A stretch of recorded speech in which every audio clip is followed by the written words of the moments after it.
Welcome back. We're here to talk about Sunday's Premier League London derby between Tottenham Hotspur and Chelsea. Start with the home side, Pascal. Very impressive again against West Ham United last time out. They really were. That's 12 unbeaten now since the opening day of the season in the Premier League. And I think probably this might have been their best performance of the whole season. West Ham, they've already beaten, Arsenal, Liverpool, Man City on the road this season.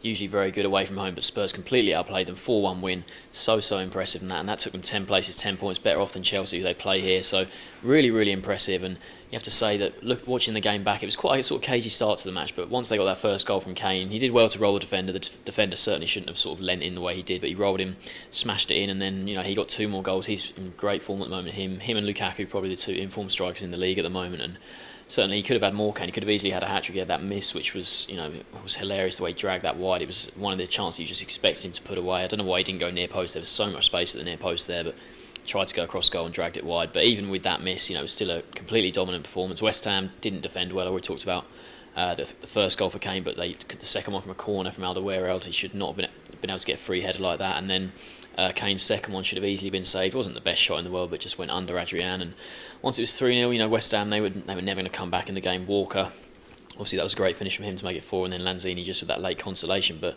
the way Spurs are going at the moment, you have to say that was a really impressive performance. Still fifth, not quite in the top 4 yet, but looking really good. Yeah, they're only 4 points off top of the table now, though. And it was a good weekend for them in terms of results. Arsenal both and Manchester City both lost. They were the top two going into that match. Leicester United obviously won, overtook them to be the top two now. But for me, Tottenham could be dark horses for the title at the moment. I'm surprised not many people have mentioned them in the title race because they're the most consistent team at the moment, and no one's really putting themselves forward as the favourites so far this season. City have looked good in fits and starts, but they're a bit inconsistent. We saw a huge defeat against Liverpool. They've also lost other games this season you'd expect them to win.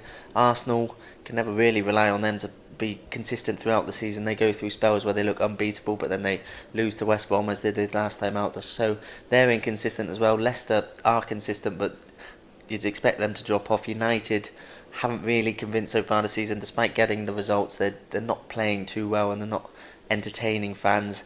Their performances, they're not really title-winning performances. Tottenham probably look the best team at the moment in the league, so I think I'd put them as dark horses for the title at the moment if they can keep up this run of form, because they're looking like a very good team, a very good unit, a young team as well, which is important.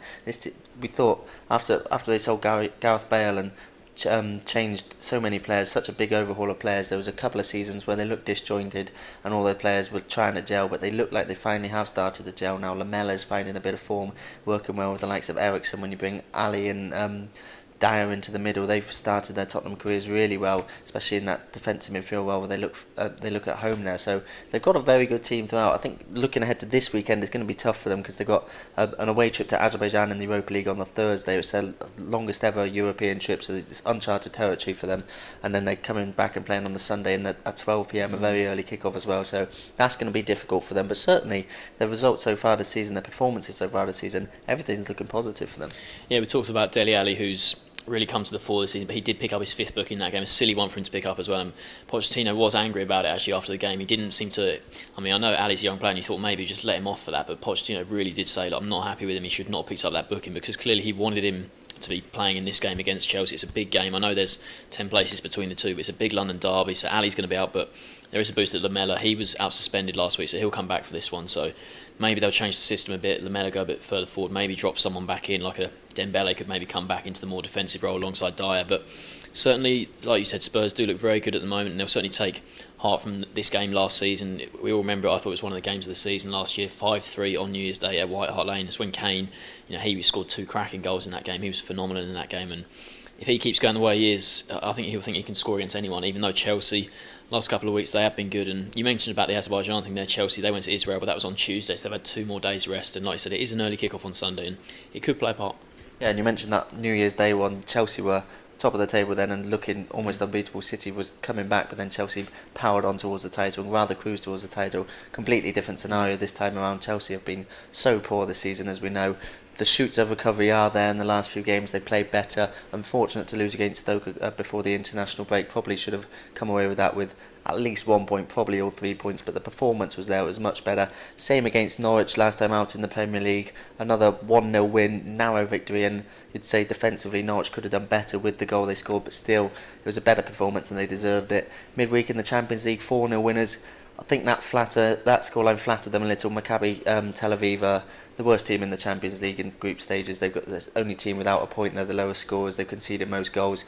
So Chelsea were always expected to come away with a win there, even with it being away from home. They made it a bit more difficult than it needed to be, though. They were completely on top in the first half, controlled the game, dominating possession, got the goal through Cahill. A little fortuitous because the keeper made a fantastic save to turn it onto the post, and then it was simple for Cahill to stab home, and then Tal Ben Haim gets sent off stupidly against his former club, and you think the floodgates are going to open in the second half. You think it's going to be an absolute hammering because Chelsea had been that dominant without really creating too many goal-scoring chances. They had been dominant. You thought the goals were going to come, but second half, Maccabi were better than they were in the first half. They played better with the man disadvantage, and Chelsea will be annoyed at how many good chances they let Maccabi have when they should have been comfortably dealing with them defensively and just killing the game off. It took till the final 20 minutes for them to get those last 3 goals. Willian really killed the game off with the second. Another free kick for him. He's fantastic from set pieces so far this season.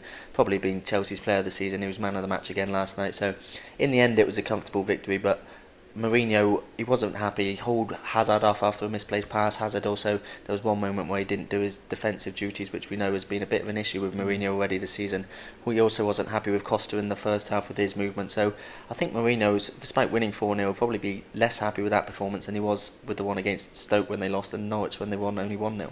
Yeah, and you mentioned Hazard there. It's only 1 goal in 20 appearances in all competitions this season. Just complete shadow of the play he was last season, but positive for him. He has scored in his last 3 Premier League games against Spurs, so he does like playing them. So maybe this game is a chance for him to get back to form. But you mentioned the Maccabi result there, but they're not even through after that game because Kiev went and won in Porto. That was a real surprise result. And now they've got to play Porto at home, Matchday 6 in the Champions League. That's going to be a massive game, and the way they're going, you wouldn't be too surprised if maybe Porto got something with obviously Kiev playing Tel Aviv in the other game. They're certainly not guaranteed to go through to the knockout stages yet. And back to the Premier League, that win, it did close the gap to City and Arsenal because they both lost. It's 12 points behind them now, 13 adrift of United, and obviously 14 behind Leicester at the top there. So even though they did claw back some ground on the 2 teams, City and Arsenal, who probably the favourites at the moment for the title, there's still a big gap there. 12 points, still a long way to go if they're going to even get back into the title race. And with teams like Spurs looking so good, Liverpool winning 4-1 at City at the moment, there's so many teams even below the top 4 at the moment who are chasing that top 4. Chelsea are obviously going to be one of those if they can go on a really good run, but